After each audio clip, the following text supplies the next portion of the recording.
வணக்கம். Electronics training இன் தமிழ் சேனலில் இன்றைக்கி நான் பார்க்க போகிற வீடியோ, இப்போ லாஸ்ட் கிளாஸில் உங்களுக்கு ஃப்ளெக்சிபிள் நியூமெரிக் டிஸ்பிளே, சுருக்கமாக சொல்லணுன்னா எஃப்என்டி, அதை பற்றி உங்களுக்கு கிளாஸ் சொல்லியிருக்கேன். அதில் உங்களுக்கு லாஸ்ட் கிளாஸில் என்ன காமிச்சிருந்தேன்னா, இந்த மாதிரி ஒரு போர்டு, இந்த போர்டில் வந்து சுவிட்சஸ் கொடுத்துருக்கேன். இந்த சுவிட்சஸை ப்ரெஸ் பண்ணும் பொழுது இதில் ஒவ்வொரு செக்மெண்ட்டும் வரும். அப்படி தான் லாஸ்ட் கிளாஸில் காமிச்சிருக்கேன். அதாவது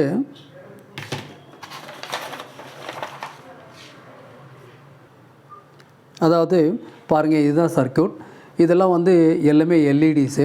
இந்த எல்இடிஸ் வந்து காமன் ஏனோடு, உங்களுக்கு காமிக்கிறது காமன் ஏனோடெல்லாம் ஒன்று சேர்த்திருக்கோம் இல்லையா. இதுக்கு கேத்தோடுக்கு வோல்ட்டு கிடச்சிச்சு அப்படின்னு சொன்னால் அந்த செக்மெண்ட் அல்லது ஒரு எல்இடி எரியும். இந்த 7 செக்மெண்ட் இதில் பார்த்துட்டிங்க அப்படின்னா இந்த ஒவ்வொரு செக்மெண்ட்டும் ஒவ்வொன்று எல்இடியாக எரியும். ஓகேங்களா. இப்போ எப்படி இருக்குது சர்க்யூட் நான் உங்களுக்கு சொல்லியிருக்கேன் பாருங்கள். இந்த மாதிரி இருக்கும். இதுதான் பார்த்துருக்கோம். இதுதான் ஒரு எஃப்என்டி. இந்த எஃப்என்டியில் இந்த மாதிரி மொத்தம் 8 பின் இருக்கும். இந்த 8 பின்னில் இந்த நடு சென்டரில் இருக்கக்கூடிய பின் இருக்கு இல்லையா, அதுதான் வந்து இதனுடைய பயாசிங், அதாவது காமன் ஏனோடா காமன் கேத்தோடான்னு முடிவு பண்ணக்கூடிய இந்த 2 பின். இந்த 2 பின்னில் ஏதாவது ஒரு பின்னுக்கு நீங்கள் காமன் ஏனோடு அல்லது காமன் கேத்தோடுக்கு அந்த வோல்ட்டு கொடுத்தா போதும். மற்றபடி இதில் போட்டிருக்கு உங்களுக்கு ABCD.GF, இதெல்லாம் எது கொடுத்துருக்குன்னா இந்த பின்னுக்கு அந்த வோல்ட்டு கிடச்சிச்சின்னா வச்சுக்கோங்களேன். இப்போ உதாரணமாக இது ஒரு காமன் கேத்தோன்னு வச்சுக்கோங்களேன். அப்போது இந்த இடத்துல பாசிட்டிவ் வோல்ட்டு கொடுத்துட்றோம். இந்த இடத்துல நெகட்டிவ் வோல்ட்டு கொடுத்தா உடனே ஏங்கிற லெட்டர் எரியணும். ஓகே, அது பர்பஸுக்காக தான் இங்கே கொடுத்துருக்கு. ஓகேவா. இதில் ஒவ்வொரு செக்மெண்ட்டும் தனித்தனியாக எரியும். அது எப்படி எரியும்னு காமிச்சிருக்கேன். அப்படி எரியணும் அப்படின்னு சொல்கிறோன்னா நம்ம என்ன பண்ணோன்னா இந்த மாதிரி உங்களுக்கு தனித்தனியாக காமிச்சிருக்கேன். இந்த மாதிரி 7 செக்மெண்ட் இருக்கனால 7 செக்மெண்ட் சொல்கிறோம். ஏற்கனவே சொல்லியிருக்கேன், group of LEDs arrange together, ஒட்டுக்காக இருக்கக்கூடிய ஒரு மாடுல். ஓகேவா. இது டிஃப்ரெண்ட் ஷேப்பில் இருக்குது, டிஃப்ரெண்ட் சைஸில் இருக்குது, கொஞ்சம் திக்காக தின்னாக இந்த மாதிரிலாம் கிடைக்கிது. இப்போ லேட்டஸ்ட்டு வந்து உங்களுக்கு எல்சிடி டிஸ்பிளேலே வந்துருச்சு. மல்டி கலரில் கிடைக்குன்னு சொல்லியிருக்கேன். எல்லோ கலர் கிடைக்கும், ப்ளூ கலர் கிடைக்கும், ஒயிட் கலர் கிடைக்கும். நம்ம யூஸ்ஃபுல்லாக போகிறவரை ரெட் கலர் எல்இடிஸு. இதில் பாருங்கள், இந்த மேனுவல் சுவிட்சு தான் கொடுத்துருக்கேன். மேனுவல் சுவிட்சை ப்ரெஸ் பண்ணால் இந்த எல்இடி எரியும், இதை ப்ரெஸ் பண்ணால் இந்த எல்இடி எரியும். உதாரணமாக இந்த 3 சுவிட்சை சைமல்டேனியஸாக ப்ரெஸ் பண்ணால் இந்த 3 எல்இடி எரியும். இந்த 7 சுவிட்சையும் ஒட்டுக்காக ப்ரெஸ் பண்ண 7 எல்இடி எரியும். ஒரு செக்மெண்ட்டில் 0 அப்படின்னு லெட்டர் வரணுன்னா கிட்டத்தட்ட எல்லாமே எரியணும். ஓகேவா. எல்லாமே எரியணுன்னா அதுக்கு என்ன பண்ணணும், இதுக்கும் நான் ஒரு ட்ரூத் டேபிள் உங்களுக்கு நான் கொடுத்துருக்கேன். எப்படி கொடுத்துருக்கேன் இப்போ பாருங்களேன். இந்த இடத்துல 0 வரணும் அப்படின்னா ABCDEF, ஜியை தவிர நடுவில் ஒரு செக்மெண்ட் வருது இல்லையா, நடுவில் ஒரு செக்மெண்ட், அதாவது இந்த செக்மெண்ட் தான் ஜி, இதை தவிர மீதி வந்தால் அது எப்படி இருக்கும், லுக் லைக் 0. அப்போ இந்த 6 அவுட்புட்டு வரணும் அப்படின்னா 6 சுவிட்சை ப்ரெஸ் பண்ணால் மட்டும்தான் இந்த 0 வரும். ஓகேங்களா. மேனுவலாக பண்ண முடியுமா? நேற்றுக்கு நான் ஒரு 2-3 டிஜிட் பண்ணி காமிச்சேன் இல்லையா. அப்போ என்ன பண்ண வேண்டியது இருக்கும், இப்போ 1 வரணும் அப்படின்னா என்ன அர்த்தம்னா இந்த BC இந்த 2 செக்மெண்ட்டு எரியணும். இந்த BC 2 செக்மெண்ட் எரியணும் அப்படின்னு சொன்னால் பாருங்கள், இதை BC 2 செக்மெண்ட் எரியணும். இன்னர் கனெக்ஷன் எப்படி இருக்கும், காமன் ஏனோடு காமன் கனெக்ஷன் அப்படிங்கிறதுக்காக உங்களுக்கு என்ன பண்ணியிருக்கு அப்படின்னு சொன்னால் பாருங்கள், இது ஒரு டயக்ராம். இதில் காமன் ஏனோடு காமன் கேத்தோடு கொடுத்துருக்கு. காமன் ஏனோடு என்னென்னு கொடுத்துருக்கு, இந்த VCCங்கிற பாயிண்ட்டு தான் சொல்லியிருக்கேன். இந்த பாயிண்ட்டு 1ன்னு சொல்லியிருக்கேன். இதில் வந்து ஒரு பாசிட்டிவ் வோல்ட்டு கொடுத்துட்டு மீதி பின்னெல்லாம் நெகட்டிவ் பண்ணிங்கன்னா நான் சொன்ன மாதிரி ABCDங்கிற செக்மெண்ட் ஒன்றுன்னா ஒளிரும். எதற்காக இது நடத்திட்டு இருக்கேன்னா, இது ஒரு இன்ட்ரெஸ்டிங்கான ப்ராஜெக்ட்டு. இது கண்டிப்பாக இந்த அப்ளிகேஷன், இந்த எஃப்என்டி வந்து அப்ளிகேஷனில் அது இடமே கிடையாது. ஏற்கனவே உங்களுக்கு சொல்லியிருக்கேன், நமக்கு தெரிஞ்சல ஒரு வேயிங் மிஷினில் வருது இல்லையா, மளிகை கடை இந்த இடத்துல வேயிங் மிஷினில் வருது, பழைய STD பூத்தில் வருது, பழைய டிவியில் வருது. ஓகேங்களா. மைக்ரோ ஓவனில் வருது, கிரைண்டரில் வருது, மிக்சியில் வருது. ஓகேவா. அப்ளிகேஷன் இல்லாத இடமே கிடையாது. நான் சொல்லியிருக்கேன், ஒவ்வொரு எஃப்என்டி மற்றும் குரூப் ஆஃப் எல்இடிஸ் எல்லாம் சேர்த்து ஒரே செக்மெண்ட், அந்த செக்மெண்ட்லேயே டிஃப்ரெண்ட் செக்மெண்ட் இருக்குது, டிஃப்ரெண்ட் சைஸில் இருக்குதுன்னு சொல்லியிருக்கேன். நான் ஏற்கனவே லாஸ்ட் கிளாஸில் கூட ஒரு காமிச்சேன், ஒரு 7 இன்ச் ஒரு எஃப்என்டி காமிச்சேன். பிக்கர் சைஸ் இருக்கும். அதை நான் கிளாஸில் உங்களுக்கு காமிக்கிறேன், நாளைக்கு உங்களுக்கு காமிப்பேன். இப்போ உங்களுக்கு காமன் ஏனோடு காமன் கேத்தோடு. காமன் கேத்தோடில் என்னென்னா இந்த பாயிண்ட் வந்து கிரவுண்டு, காமன் பாயிண்ட்டை கிரவுண்ட் பண்ணியாச்சு. இந்த பின்னுக்கெல்லாம் பாசிட்டிவ் வோல்ட் கொடுத்தீங்கன்னா அந்த செக்மெண்ட் எரியும். அப்போ நான் ஏற்கனவே சொன்ன மாதிரி உங்களுக்கு இதுதான் ட்ரூத் டேபிள். இதை வந்து ஆன் பண்ணும்பொழுது, சுவிட்சை ஆன் பண்ணும்பொழுது பயாசிங் வோல்ட்டு போகும்போது நமக்கு அந்த நியூமரிக் டிஸ்பிளே வரும். நான் ஏற்கனவே இந்த டிஸ்பிளே யூஸ் பண்ணி நியூமரிக் டிஸ்பிளே வரலாம், அது டெசிமல் அல்லது எக்ஸா டெசிமல் ஏபிசிடி அதுவும் வர வைக்க முடியும். சில வெவ்வேறு டிசைனிங்ஸ்லாம் கூட இதில் வர வைக்க முடியும். ஓகேங்களா? நம்ம மெல்ல மெல்ல இப்போ ஒரு ஃபீல்டுக்குள்ளே வரோம் அப்படின்னா ஃபஸ்ட்டு ஒரு செக்மெண்ட், அதாவது ஒரு செக்மெண்ட் எரியுதா இல்லையான்னு நான் சொன்ன மாதிரி சுவிட்சை ஆன் பண்ணி பார்த்து செக் பண்ணலாம். ஒருவேளை உங்கள்கிட்ட மல்டிமீட்டர் இருந்தால் கூட செக் பண்ணலாம். Particularly you should be have ஒரு அனலாக் மல்டிமீட்டர் இருந்துச்சுன்னா அதில் ஒரு 9 வோல்ட் பேட்டரி இருக்கனால அதில் கரண்ட் ஜாஸ்தி, வோல்ட்டு ஜாஸ்தி, கரண்ட் கம்மியாக தான் இருக்கும், 500 mA தான் இருக்கும். பட் செக்மெண்ட் எரியிறதை நம்ம பார்க்குறது நல்லா விசிபிளாக பார்க்க முடியும், செக் பண்ணி வாங்க முடியும். ஓகேவா? எல்லா எஃப்என்டியுமே ஆப்ரேட்டிங் வோல்ட்டு என்ன வோல்ட்டுனா மார்க்கெட்டில் இருக்கக்கூடிய 1 இன்ச் இருக்கக்கூடிய எல்லா எஃப்என்டிக்குமே ஆப்ரேட்டிங் வோல்ட் வந்து 5 வோல்ட், அதுக்கு மேலே கொடுக்கக்கூடாது, ஃபெயிலியர் ஆக வாய்ப்பு ஜாஸ்தி. தட் மீன்ஸ் மால் ஃபங்க்ஷன்னா அது எலிமினேட் ஆகாது, வெளிச்சம் வராது, லூமினன்சென்ஸ் அப்படின்னு சொல்லுவோம், ஒளிரக்கூடிய தன்மை உள்ளது.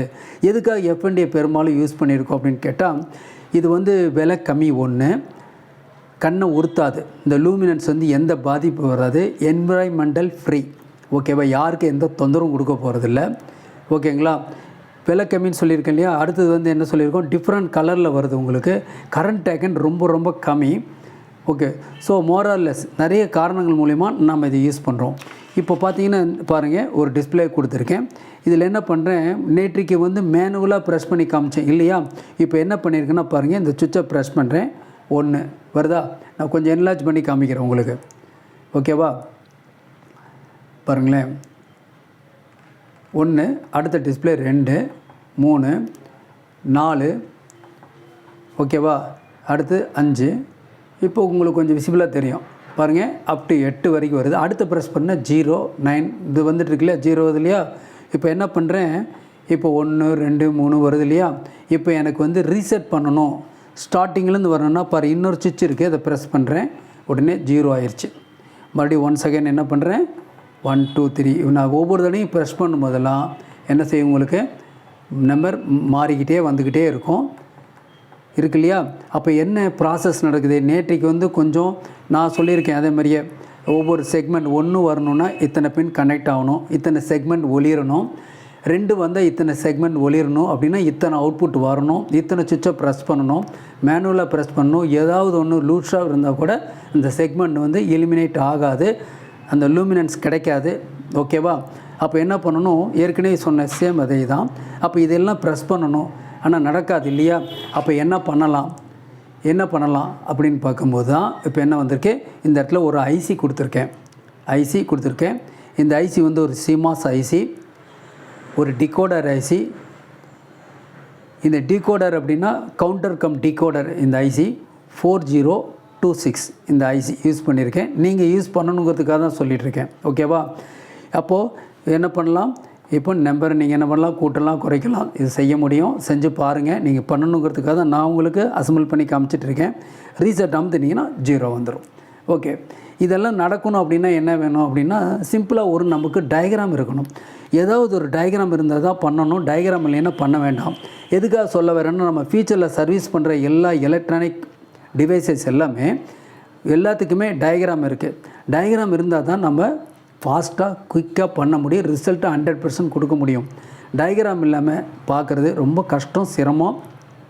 அந்த பழக்கத்தை அவாய்ட் பண்ணிடுங்க. எதை மாற்றினா ரெடி ஆகும் அப்படிங்கிற மென்டாலிட்டி வேண்டாம். ஓகேவா? எல்லாத்துக்கும் கிளியர் சொல்யூஷன் இருக்குது. ஓகே, அதைத்தான் இந்த சேனல் உங்களுக்கு ப்ரொவைட் பண்ணிகிட்ருக்கு. ஓகேங்களா? நியூ கமர்ஸ் யாராவது பார்த்துருந்தீங்களா, லைக் பண்ணுங்கள், ஷேர் பண்ணுங்கள், சப்ஸ்கிரைப் பண்ண மறக்காமல் bell button plus all select பண்ணுங்கள். அப்போ தான் நாங்கள் அப்லோட் பண்ணக்கூடிய ஒவ்வொரு யூஸ்ஃபுல் வீடியோவும் உங்களுக்கு உடனுக்குடன் வந்து சேரும். ஓகேவா? ஏற்கனவே உங்களுக்கு சொல்லியிருக்கோம், நாங்கள் ட்ரைனிங் இன்ஸ்டியூஷன் நடத்திட்டுருக்கோம். அதில் வேரியஸ் எலக்ட்ரானிக் ட்ரைனிங் கோர்சஸ்லாம் நடத்திட்டுருக்கோம். விருப்பம் உள்ளவங்க இந்த கோர்ஸில் ஜாயின் பண்ணலாம். எல்லா கோர்ஸுமே ஆன்லைனில் நடந்துகிட்ருக்கோம். 30 days வரும் உங்களுக்கு. மேற்கொண்டு விளக்க வேணும்னா என்னை வாட்ஸ்அப் நம்பரில் கால் பண்ணுங்கள், நான் டீட்டெயில்ஸ் உங்களுக்கு நான் கொடுக்குறேன். ஓகேங்களா? இப்போ இந்த சர்க்யூட்டுக்கு போகிறதுக்கு முன்னாடி என்ன தேவை அப்படின்னு கேட்டால், இந்த ஐசியுடைய பின் டீட்டெயில்ஸ், இது எப்படி ஒர்க் பண்ணுது, எது பாசிட்டிவ் பின், எது நெகட்டிவ் பின், என்ன பண்ணணும் அப்படிங்கிற ஒரு டேட்டா இப்போ நான் கொடுக்க போகிறேன். ஓகேவா? பார்க்கலாம். ஓகே, பாருங்களேன், இதுதான் ஐசியுடைய இன்னர் டயக்ராம். இப்போது இதில் பார்த்தீங்கன்னா இந்த ஐசி வந்து டூயல் இன்லைன் பேக்கேஜ், 2 பக்கம் லெக் இருக்கும். இதில் வந்து மொத்தம் 16 பின் இருக்கும் இந்த ஐசியில். 16ஆவது பின் சப்பில் 8வது பின் வந்து விஎஸ்எஸ் கிரவுண்ட் நெகட்டிவ் அப்படின்னு பேர். ஓகேவா? டேட்டா அவுட், தட் மீன்ஸ் இதிலேருந்து வரக்கூடிய டேட்டா அவுட்புட் வரலையே, செக்மெண்ட்டுக்கு போகக்கூடிய அவுட்புட் வந்து பின் நம்பர்லாம் இதில் கொடுத்துருக்கு. இந்த பின் நம்பர் இந்த ஆர்டரில் கொடுத்துருக்கு. இதில் 10, 12, 13, 9, 11, 6, 7 இப்படி சொல்லலாமா? 6, 7, 8 கிரவுண்டு, 9, 10, 11, 12, 13 எப்படி? அதனால் அவுட்புட் ஈக்குவலாக இருக்கும். மறுபடியும் ஒன்ஸ் அகைன் 6, 7, 8 கிரவுண்டு இல்லையா? 6, 7, 9, 10, 11, 12, 13 இதுதான் அவுட்புட். அப்போ மறக்கிறதுக்கு வாய்ப்பு இல்லை. இந்த அவுட்புட்டை வந்து நம்ம ஒருங்கிணைக்கிறோம் இல்லையா? அந்த செக்மெண்ட்டில் கொடுக்கும்போது தான் நமக்கு நியூமரிக் நம்பர் வந்து வெளியே வருது, 1 2 3 வருது. ஓகேவா? இந்த ஐசியில் பார்த்தீங்கன்னா 1வது பின் வந்து கிளாக் அப்படின்னு சொல்லியிருக்கோம். கிளாக்னா என்ன அப்படின்னா சிக்னல் இன்புட் வரக்கூடிய எல்லாத்துக்கும் கிளாக். ஓகேவா? 1 pulse, clock, frequency, wave, hertz எப்படி வேணால் சொல்லலாம், எல்லாமே சேம். ஓகே. தென் கிளாக் இன்ஹிபிட் அப்படின்னு கொடுத்துருக்கு. இது வந்து கிட்டத்தட்ட பாசிட்டிவ் வோல்ட். ஓகேவா? நான் இதை பற்றி டீட்டெயில்ஸ் மறுபடியும் உங்களுக்கு நான் சொல்லுவேன். அடுத்து ரீசெட்னா இப்போ பார்த்தேன், பட்டன் அமுத்தினோன்னு என்னாச்சு, உங்களுக்கு 0 ஆயிடுச்சு இல்லையா? 1 2 3 வந்துச்சு இல்லையா? அதுக்கு என்ன காரணம்னா 1வது பின்னுக்கு நான் பல்ஸ் கொடுத்தேன், 1வது பின்னுக்கு ட்ரிகர் பண்ணங்காட்டி உங்களுக்கு அவுட்புட் 1 2 3ன்னு வந்துகிட்டே இருந்துச்சு. கடைசியாக அப் டு 9 0 மறுபடியும் 1 2 3 அது சைக்கிள் வந்து ரிப்பீட் ஆகிட்டே இருக்கும். அதனால் இந்த ஐசி என்ன சொல்கிறோம், இது டிகேட் கவுண்டர். இது ஒரு கவுண்டர் ஐசி, கூடவே டிகோடர் ஐசி. டிகோட் பண்ணும். டிகோட் என்ன இன்புட் கொடுக்குறோமோ அதை டிகோட் பண்ணிடும். ஓகேவா? இப்போ நம்ம சென்சிட்டிவ், பக்கா சென்சிட்டிவான ஐசி. இந்த ஐசி வச்சு 2-3 ப்ராஜெக்ட் வரும், பார்க்கலாம். சென்சிட்டிவ் டீட்டெயில்ஸ் சொல்கிறேன் உங்களுக்கு. RF detector. ஓகே. அப்போ 15th பின்னுடைய நோக்கம் என்ன, இந்த ஐசியோடைய ஆப்ரேஷனை நிறுத்தி வைக்க முடியும். அதுக்கு தான் 15ஆம் பின். 1ஆம் பின் எது கொடுத்துருக்கு, சிக்னல் இன்புட் வந்துச்சுன்னா அவுட்புட்டில் இங்கே வெளியே வரும். எதுக்காக இதெல்லாம் டீட்டெயில்ஸ் நடத்துகிறோம் அப்படின்னா, இந்த அவுட்புட் வரல. இப்போ உதாரணமாக வேயிங் மிஷினில் இருக்குது, மிக்சியில் இருக்குது, கிரைண்டரில் இருக்குது, நமக்கு தெரிஞ்சலாம் டிவியில் இருக்குது, வேரியஸ் டிஜிட்டல் அப்ளிகேஷன் எல்லாத்துலேயும் இருக்குது. கஸ்டமர் கொண்டு வருவாங்க. என்னென்னு கொண்டு வருவாங்கன்னா, இந்த டிஜிட்டில் 2 மால் ஃபங்க்ஷன் 3 மாதிரி இருக்காது, 8 மாதிரி இருக்காது, 2 செக்மெண்ட் எரியாது. அப்போ கஸ்டமருக்கு சொல்ல தெரியாது. அப்போ எஃப்என்டி மாத்திர வேலை வரலாம், அல்லது எஃப்என்டிக்கு வரக்கூடிய சிக்னல் எங்கேன்னு செக் பண்ணி பண்ணணும் இல்லையா? அதுக்கு தான் பின் நம்பர் அவுட்புட் கொடுத்துருக்கேன். ஒவ்வொரு செக்மெண்ட் எதுக்கு சொல்லியிருக்கேன், 1 நம்பர் வந்தால் என்ன ஸ்க்ரீன்ஷாட் எடுக்க சொல்லியிருக்கேன் எப்போவுமே இல்லையா? இந்த டேட்டா கரெக்டாக இருந்ததுன்னா அதுக்கு உண்டான அவுட்புட் கரெக்டாக அந்த நம்பர் வரும். நம்மகிட்ட வர்ற டிவைஸில் அப்படி வரும். ஒரு வேயிங் மிஷின் வரலாம், ஒரு எலக்ட்ரானிக் தராசு. ஓகேவா? அதில் இந்த மாதிரி வந்துச்சு அப்படின்னு சொன்னால் நாம் ரெடி பண்ணிடலாம். ஏன்னா மார்க்கெட்டில் நமக்கு ரீப்ளேஸ் பண்ண தெரியும், எஃப்என்டி ரீப்ளேஸ் பண்ண தெரியும். ரீப்ளேஸ் பண்ணுறதுக்கு முன்னாடி என்ன பண்ணலாம் அப்படின்னு சொன்னால், அந்த கரஸ்பாண்டிங் பின்னுக்கு கரஸ்பாண்டிங் வோல்டேஜ் வருதுன்னு செக் பண்ணலாமா? அதுக்காக தான் உங்களுக்கு இதெல்லாம் சொல்லிகிட்ருக்கேன். அப்போது 16ஆம் பின்னுக்கு சப்ளை வரலைன்னா ஐசி வேலை செய்யாது, அது உறுதி. அப்போ செக்மெண்ட்டில் எதுவுமே அவுட்புட் வராது. 16 பின் வோல்ட் வந்தால் மட்டும் போதுமா அப்படின்னு கேட்டால் இல்லை. இந்த 1வது பின்னில் கிளாக் பல்ஸ் வந்துட்டு போகணும், ஷார்ப்பாக வந்துட்டு போனால் தான் இந்த அவுட்புட் வெளியே வரும். அப்போ இதில் அவுட்புட் இன்புட் வருதா அப்படின்னு செக் பண்ண முடியாதா? கண்டிப்பாக முடியும், செக் பண்ண முடியும். ஓகே. அடுத்தது லேம்ப் டெஸ்ட்னு கொடுத்துருக்கு. அது என்ன லேம்ப் டெஸ்ட் அப்படின்னா என்ன அர்த்தம் அப்படின்னு கேட்டால், இப்போ இந்த ஐசியை கனெக்ட் பண்ணிடுறீங்க, டிஸ்பிளே இருக்கு இல்லையா? எஃப்என்டியும் டிஸ்பிளேயில் கனெக்ஷன் கொடுத்துட்றீங்க. இப்போது ஒர்க் பண்ணுறதுக்கு முன்னாடி அந்த டிஸ்பிளே போதுமான பிரைட்டில் இருக்கா இல்லையா? எல்லா செக்மெண்ட்டும் எரிஞ்சால் தான் லுக்கு நல்லாயிருக்கும் இல்லையா? அந்த எல்லா செக்மெண்ட்டும் கரெக்டாக இருக்கா இல்லையா? ஐசியிலேருந்து அவுட்புட் வருதா இல்லையான்னு செக் பண்ணுறதுக்கு ஒரே வழி என்னென்னா, இந்த 14ஆம் பின்னில் ஹை ஸ்டேஜ், தட் மீன்ஸ் இதுக்கு ஒரு பாசிட்டிவ் வோல்ட் கொடுத்தா அந்த செக்மெண்ட்டில் இருக்கிற எல்லா செக்மெண்ட்டும் எரியும். அப்போ நம்ம செக் பண்ணிடலாம், செக்மெண்ட் ஏதாவது வீக்காக இருக்கிறது, மால் ஃபங்க்ஷன், அதெல்லாம் கூட நம்ம எலிமினேட் பண்ணிடலாம். ஒன்ஸ் அகைன் இந்த 14ஆம் பின் லேம்ப் டெஸ்ட்னு பேர், ரொம்ப இம்பார்ட்டன்ட். இதெல்லாம் எதுக்காக சொல்கிறேன் அப்படின்னா, நீங்கள் இதெல்லாம் அசம்பிள் பண்ணி பார்க்கணும், நீங்களும் செய்யணும், நீங்களும் ஒரு சர்வீஸ் பண்ணணும் அப்படிங்கிற நோக்கத்தில் எல்லாம் சொல்லிகிட்ருக்கேன். தென் அடுத்த பின் பார்த்திங்கன்னா பிளாக் இன் போட்டிருக்கு, ரிப்பிள் பிளாக் அவுட். ரிப்பிள் அப்படின்னா ripple blanking pulse, input ripple blank pulse அவுட்டுன்னு பேர். சுருக்கமாக ஆர்பிஐன்னு சொல்லுவோம், ஆர்பிஓன்னு சொல்லுவோம். ஓகேவா? 8வது பின் கிரவுண்டு. இதுதான் இந்த ஐசியோட பயாசிங் சர்க்கியூட். அடுத்தது 5வது இருக்கு இல்லையா, கேரி அவுட்னு கொடுத்துருக்கு. கேரி அவுட்னா என்ன? இப்போ நியூமரிக் லெட்டர்ஸ் வருது இல்லையா, 1 2 3 4 5 6 7 8 9 டன் 0 தென் அப்படின்னு வருது இல்லையா, அப்போ மட்டும் இந்த 5வது பின்லேருந்து ஒரு பல்ஸ் வெளியே வரும். இந்த பல்ஸை எடுத்துகிட்டு போய் இன்னொரு 4026 ஐசிக்கு கொடுத்து அதை கண்டினியூ பண்ணலாம். ஏன், என்ன நெசசிட்டி அப்படின்னு கேட்டால், நாம் ஒரு செக்மெண்ட் மட்டும்தான், ஒரு மாடுல் மட்டும்தான் பார்த்துட்ருக்கோம், ஒரு எஃப்என்டி பற்றி தான் பேசிகிட்டு இருக்கோம். ஆனால் நடைமுறையில் எப்படி இருக்குன்னா 1 2 3 4 5 அப்படி வரும்.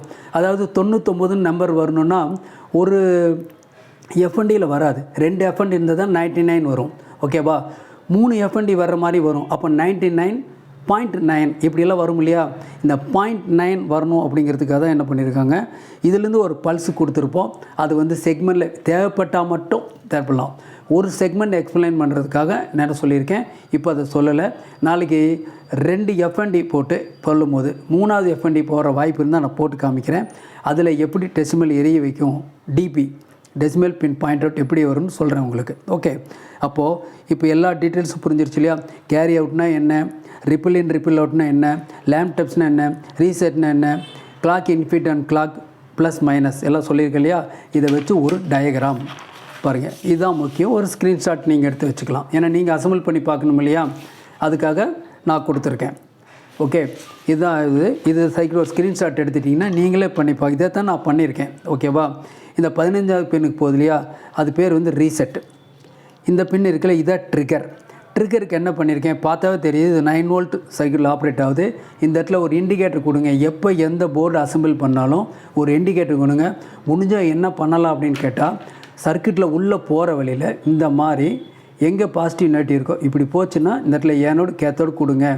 பொலாரிட்டி மாற்றி கொடுத்தா கூட சர்க்கியூட் டேமேஜ் ஆகாது. இப்போ இங்கே 9 வோல்ட் இங்கே ப்ளஸ் இருக்குதா, என்ன பண்ணலாம், ஒரு டயோடு கொடுத்துருங்க. இது வந்து பிளாக்கிங் டயோடு அப்படின்னு பேர். இதில் வந்து ஃபார்வேர்டு பயஸ் இருந்தால் மட்டும்தான் சர்க்கியூட்டுக்குள்ளே வோல்ட்டு போகும்.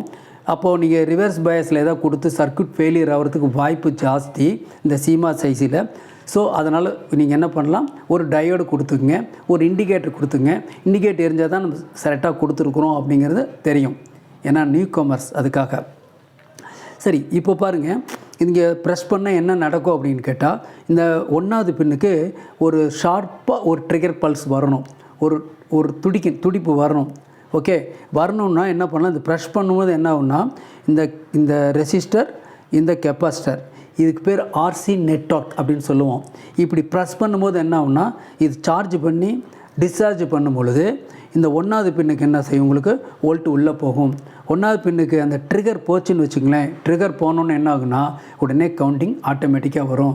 கரெக்டாக இந்த மாதிரி செக்மெண்ட் 7 செக்மெண்ட் வந்தோன்னா நேராக ஃபஸ்ட்டு செக்மெண்ட்டுக்கு உடனே வரும். இதை மல்டிமீட்டரில் அளந்து வோல்ட் அளந்து கூட நீங்கள் செக் பண்ணி பார்த்துக்கலாம். ஓகேவா? இது 5.6K கொடுத்துருக்கேன், 3.3K 4.7K 5.6K, ஏன் 10K கூட கொடுக்கலாம், நோ ப்ராப்ளம். ஓகேவா? இதை ப்ரெஸ் பண்ணிங்கன்னா 0 கவுண்டிங் வரும். இதை ப்ரெஸ் பண்ணிங்கன்னா ஒவ்வொரு முறையும் ட்ரிகர் பண்ணும்போதெல்லாம் அவுட்புட் என்ன செய்யும், ஒவ்வொரு லெட்டர்ஸாக வர ஆரம்பிக்கும், 1 2 3 4ன்னு வர ஆரம்பிக்கும். ஓகே, இப்போது உங்களுக்கு தேவையான தகவல் எல்லாம் கொடுத்துருக்கேன். இதில் வந்து காமன் ஏரோடு இருக்குது இல்லையா, காமன் கேத்தோடு, எது வேணாலும் நம்ம யூஸ் பண்ணிக்கலாம்.